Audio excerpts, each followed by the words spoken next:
ঘরটার ভেতরে দেখো একটা খেলনা এনে দেওয়া হয়েছে, সেই খেলনাটা নিয়ে টিঙ্কি খেলছে। দেখো এই ঝুলিয়ে দিয়েছি, ওটাকে নাড়াবে আর ঝুনঝুন করে আওয়াজ হবে। ও ঘুমিয়েছিল, ঘুম থেকে উঠে এখন একটু খেলা নিয়ে ব্যস্ত হয়ে পড়েছে। এবার খেলার মুড যখন কেটে যাবে তখন আবার আমাকে বলবে বের করানোর জন্য, তখন প্রচুর চিৎকার করবে। যতক্ষণ না বের করবো ততক্ষণ চিৎকার করতে থাকবে। বেরোতে হবে, আসতে হবে, এক নিতে হবে, নিতেই হবে, কোনো কথা নেই, কোনো কথা হবে না, তাই তো? নিতেই হবে। আচ্ছা, ওরে বাপরে, দেখো দেখো অবস্থা দেখো।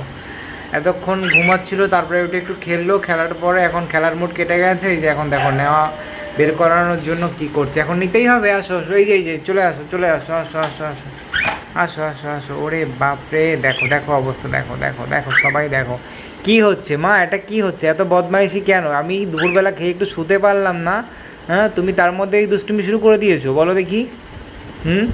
কেন এত দুষ্টু হয়েছো? দুষ্টু